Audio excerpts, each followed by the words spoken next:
Исәнмесез, эфирда яңалыклар чыгарылышы, студияда Лилия Гатина алгатыба кайбер темалар турында.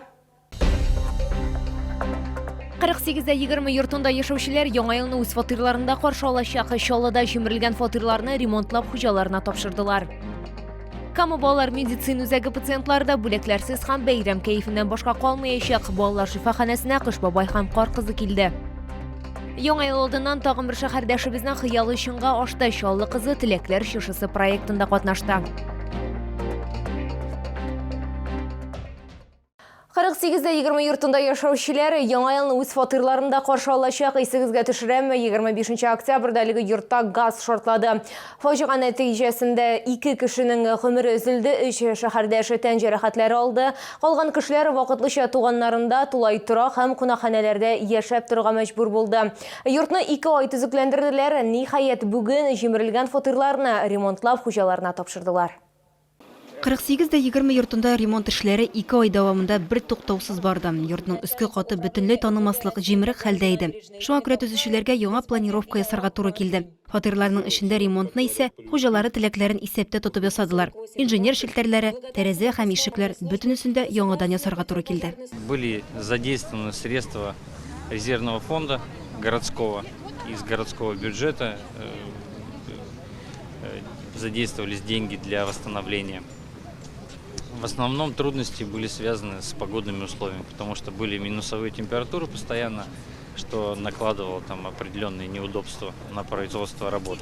Шәһәрнең бер зур оешмасы шартлау нәтиҗәсендә зыян күргән шәһәрдәшләргә 15 суыткыч һәм шуның кадәр кер юу машинасы бүләк итте. Моннан тыш көнкүреш техникасы сатып алуга сертификатлар һәм абыйлы-энеле бер туганнарга ноутбуклар бүләк иттеләр. Фаҗигадан соң 11-нче подъездда яшәүчеләр хәзер аеруча дус, бердәм. Яңа елны да алар бергә каршы алырга ниятли. Сделали даже где-то лучше. То есть слова мэра были не выброшены на ветер. Как он обещал, так все и сделали. Так что я просто доволен тем, что мне сделали так, как я хотел. В общем-то. И квартира очень уютная. Ваши слова «Мы своих не бросаем» для нас звучал как такой убеждающий девиз, обнадеживающий. И мы знали, что да, нас не бросят. Очень приятно быть своими. Газ шартлаган фатир хуҗасы Владимир Рочев турында да онытмадылар. Шәһәрдәшне җирләү мәсьәләсен Чаллы хакимияте үз өстенә алачак. Исегезгә төшерәм, ялгыз пенсионерның гомере 1 ноябрьдә хастаханәдә өзелде. Фаҗига нәтиҗәсендә зыян күргән тән җәрәхәтләрен 70 яшьлек Ират күтәрә алмады. Моңа кадәр аның гәүдәсе Казанның судмедэкспертиза бюросында сакланды. Иртәгә аны Чаллыга кайтарачаклар. Лилия Хәбибҗанова, Руслан Бикмөхәммәтов, Ленар Султанов. Яңалыклар. Кама балалар медицина үзәге пациентларына да бүләкләрсез һәм бәйрәм кәефеннән башка калмаячаклар. Кайбер яшь чаллылар яңа елны хастаханәдә үткәрәчәкләр. Шәһәр студентлары советы алар өчен сюрприз әзерләде. Здравствуйте. Здравствуйте. Мы с вами к вам вот пришли со Снегурочкой. Как твое здоровье? Артемга 6 яшь, Кама балалар медицина үзәгенә ул бәйрәмнәр алдыннан эләгән, әмма яшь пациент әнисе белән бергә яңа елны өйдә гаилә белән каршылар дип өметләнә.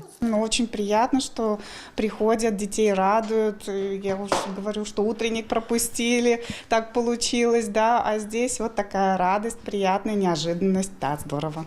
Кичкенә Артем Кама балалар медицина үзәгендә стационар дәвалаучы 180 пациентның берсе. Алар арасында хастаханә палаталарында бәйрәмнәрне үткәрүче балалар да бар. Шуңа күрә балаларны сөендереп, аларга әкият хикәят һәм тылсымлы шаныш бүләк итәргә Кыш бабай һәм кар кызы килде.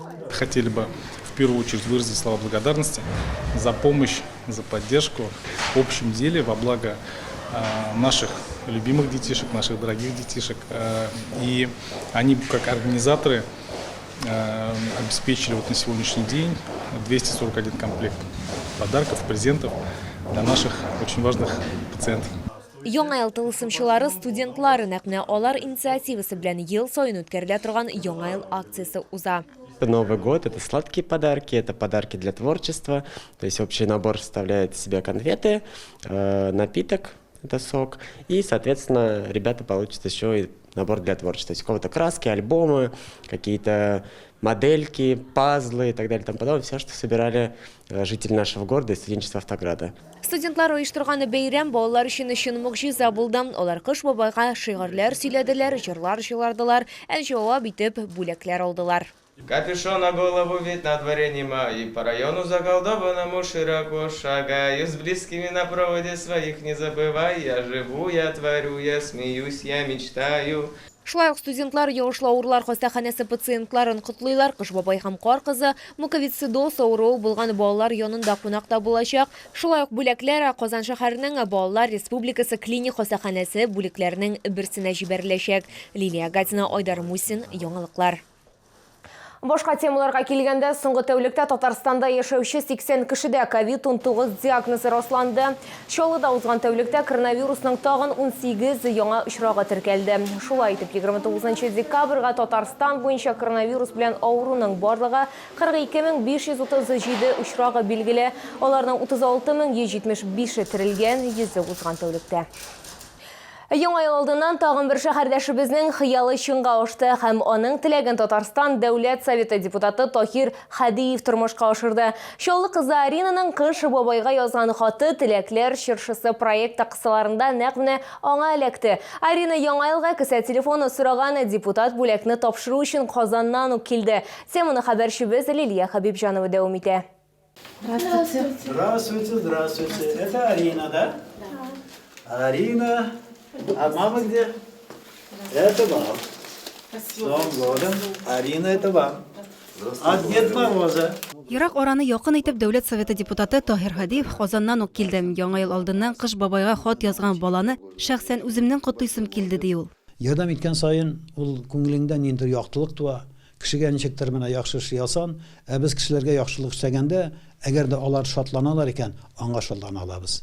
Ул инде уртак шатлыкка әйләнер. 17 яшьлек Арина театр белән мавыга, Чаллы күллиятендә тегүче һөнәрен үзләштерә. Шуны исәптә тотып, аңа чигү җыелмасы һәм яңа ел күчтәнәше бүләк иттеләр. Пускай благодаря таким вещам твое мастерство оттачивается, становится более изящным, и глядишь, из тебя в дальнейшем вырастет какой-нибудь дизайнер одежды. Кыш бабайга хатны Арина узган елда да язган булган, тик уңышсыз. Шуңа күрә быел бүләк бирүләренә артык өметләнмәдем ди шәһәрдәшебез. Как будто на самом деле во сне не верила.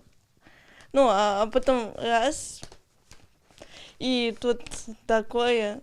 Я сейчас просто впечатление радости, счастья. Я была шокирована, честно говоря. Неожиданность, полная неожиданность. Хочу сказать, что верьте, чудеса сбываются.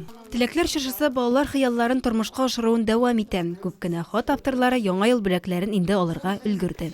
Лилия Хәбибҗанова, Кирилл Хабзей, яңалыклар. Бу сезгә җиткерәсе соңгы мәгълүматыбыз иде. Мин Лилия Гатина сезнең белән сау булашам һәм барчаларыгызны да якынлашып килүче яңа еллар белән тәбрик итәм.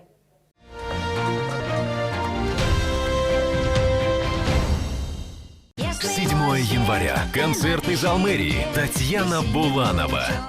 Не можете справиться с выплатой кредитов и долгов? Бесконечные звонки от коллекторов? Мы знаем, как решить ваши проблемы. Звоните 20 50 84.